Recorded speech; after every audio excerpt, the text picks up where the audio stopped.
Hi everyone, this is Dr. Demartini. Today I'd like to take a moment to share with you on how to give a great first impression.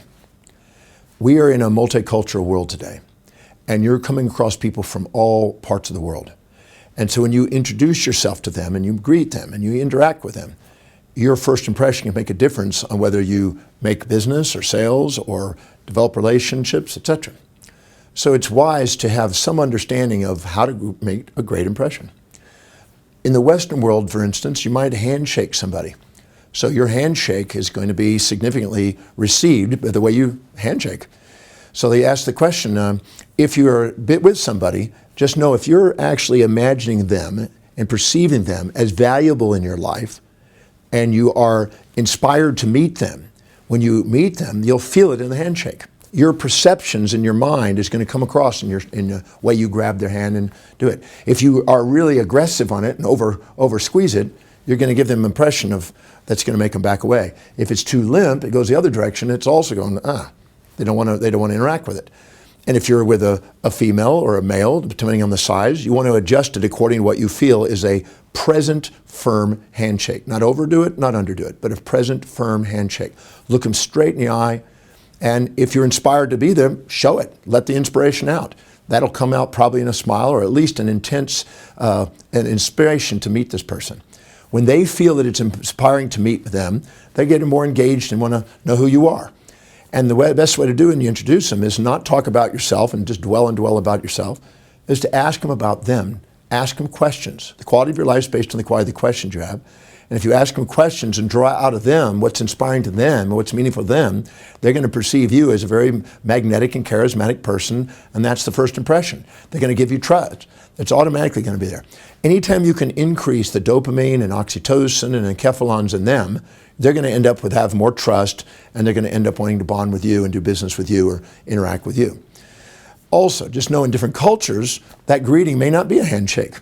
You may actually, in some countries, they may do a kiss on either side of the cheek, or 3 kisses even. And so it's wise to know what that culture has as a reference to introductions. In Tokyo, you may bow, and you may have a certain language. So if you know you're going to meet somebody specifically from a different culture, you might read up on the culture and the norms of that culture. Because if you communicate in their values and in their ways, you're more likely to have them feel comfortable. I think everybody's gone into a restaurant and had nobody speaking the language that they're used to, and they feel like kind of alienated. But the second you hear somebody that speaks your language, you feel comfortable and you start talking to, where are you from? Because you're communicating in their, or they're communicating in your language. So just know that the more you communicate in their world, in their culture, in their ways, the more likely they're going to be receptive and open. And so that's how you respect them. And that's how you get respect. So take the time to find out what they're dedicated to, what their custom is, what their culture is, and include that in your own. It doesn't mean exclude yours. It just means include that in your own. Put the two together and give yourself the presence. They can tell when you're really present.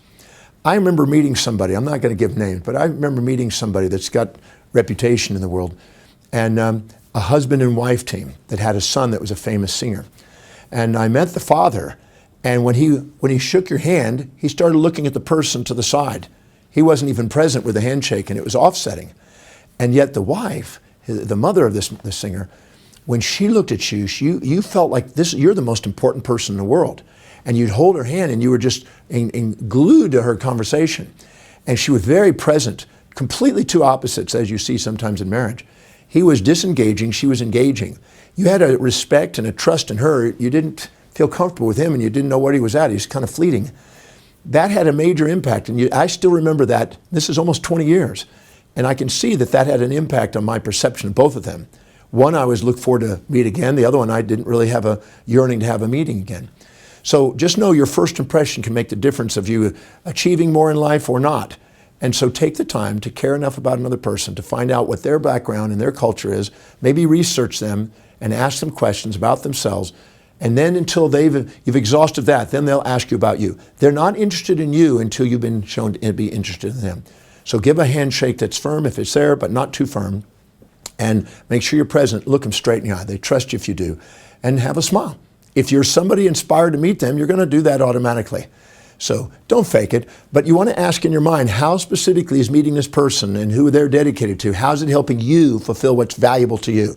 The more you answer that before you meet them, the more genuine and more inspired you're going to be when you meet them. And you can't wait to meet them, they can't wait to do business and interactions with you.